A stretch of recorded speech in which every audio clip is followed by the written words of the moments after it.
Good evening, my dear brothers and sisters. Good evening also to all those who are following us online, whether you're at home, working, or traveling. But as Pope Leo XIV recently reminded us, do not just be satisfied in attending online masses. Go to church. Be present physically. Hopefully, when time comes, you will be able to join us here at the Manila Cathedral in person. My dear brothers and sisters, there is a sentence in the gospel that perhaps you and I may find disturbing. Jesus did not say a word in answer to her. A Canaanite woman was begging her, "Please help me, my daughter is possessed." And the gospel said Jesus was quiet. He was silent, kind of ignoring the woman. Perhaps many of us can relate to this because many times we feel that God is not listening, that God ignores our prayer. Ilang beses na nating naranasan na para bang ang Diyos ay hindi nakikinig. Siguro napapansin niyo yung tirikan ng kandila doon sa harap ng Immaculate Conception image, baka nagtitirig pa kayo ng kandila. Imagine, ilan niyang kandilang yan na may sindi ngayon? Ilang taong yan ang may hinihingi sa Diyos? Siguro minsan naisip nyo, patayin ko kaya lahat ng kandilang ito, itira ko lang sa akin para ma-focus ang Panginoon sa aking hiling. Don't do that. Okay? Binayaran nila yung kandila. Sayang naman. Pero mga minamahal kong kapatid, totoo yan, di ba? Minsan, parang hindi nakikinig ang Diyos sa ating mga dasal. And the question is, why? Why? Why, for example, Jesus did not say a word? Why did Jesus ignore the woman? I will propose 3 possible answers. There may be more, but I'll just give 3 possible answers. Number 1, it is not the right time. It is not yet time. You see, this gospel comes from Matthew.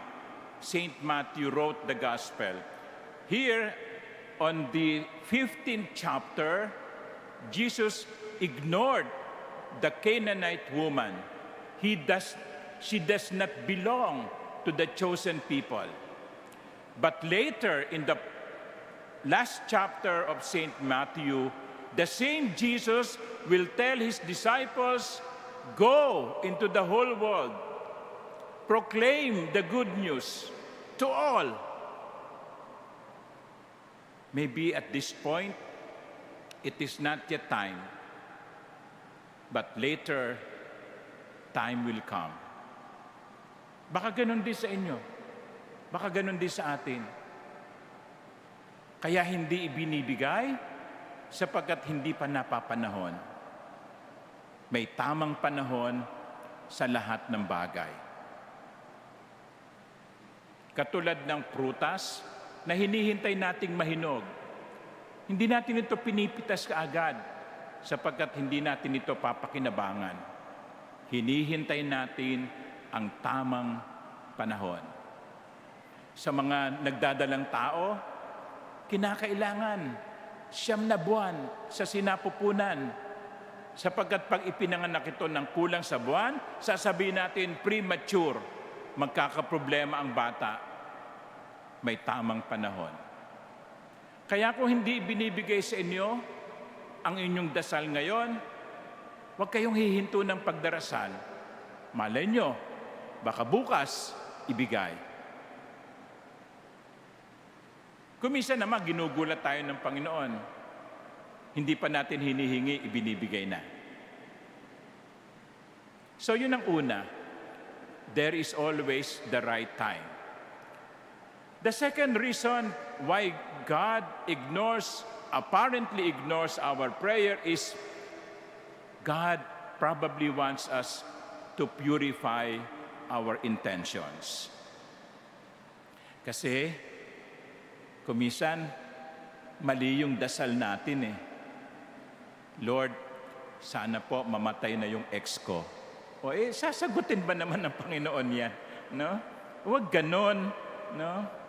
O Lord, sana po ay mapahamak siya. Hindi. Let us purify our prayer. Let us purify our intentions. I'm sure the Lord will answer our prayer if we pray, Lord, thy will be done. But I wonder how many people will have the strength to pray that prayer, Lord, thy will be done. Kasi madalas ang prayer natin, Lord, my will be done. So let us purify our intentions. Let us ask ourselves, tama ba itong hinihingi ko? Maganda ba itong dinadasal ko? Pag ito pa ibinigay ng Diyos, ito ba'y makabubuti sa akin at sa akin lang? O makabubuti sa mas nakakaraming tao? So, siguro, pwede niyong idasal, Lord, sana makulong na yung mga dapat makulong. Yun. Maparusahan na yung mga dapat maparusahan. Tumino na sana ang mga Pilipino. So that is the second possible reason. First, there is always the right time. And secondly, God probably wants us to purify our intentions. And finally, God wants us to persevere. Hindi susuko, hindi hihinto. Yan ang ipinakita ng babae sa Ebanghelyo. Dinedman na siya, pero hindi siya huminto ng pagdarasal. Pinagsalitaan na siya ng hindi maganda, pero tuloy pa rin siya sa pagdarasal. At kahit na yung sinabi ng Panginoon ay hindi magandang pakinggan, sinabi pa rin niya, Lord, kahit ano, kahit yung mumo na nahuhulog, tatanggapin ko na. That is perseverance.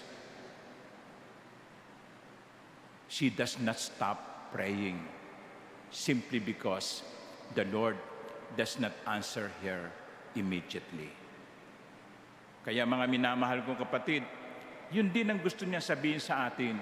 Sapagkat gusto niyang ipakita natin ang ating pananampalataya. Ang pananampalataya, ang tunay na pananampalataya, hindi bumibitiw, hindi sumusuko, hindi humihinto. Kaya yung kanyang pagtitiyaga, ginantimpalaan ng Panginoon, ibinigay sa kanya ang kanyang hinihiling. At hindi lamang yon, pinuri pa siya ng Panginoon. Sabi niya, dakila ang iyong pananampalataya. Ipinakita mo kung gaano kalalim ang iyong pagtitiwala sa Diyos. My dear brothers and sisters, tonight, as you sleep, or before you sleep, thank the Lord for the many prayers, your prayers that have been answered. Yan ang kuminsan nakakalimutan natin eh. Ang galing-galing nating manghingi, tamad tayo magpasalamat. Mamaya, bago kayo matulog, sabihin niyo sa Panginoon, Lord, salamat sa mga dasal ko na tinugon mo. At kung meron man akong dasal na hanggang ngayon ay hindi mo ibinibigay, nagtitiwala pa rin ako, sumasampalataya pa rin ako, na ibibigay mo sa akin hindi kung ano ang aking gusto, kundi kung ano ang aking kailangan. Amen.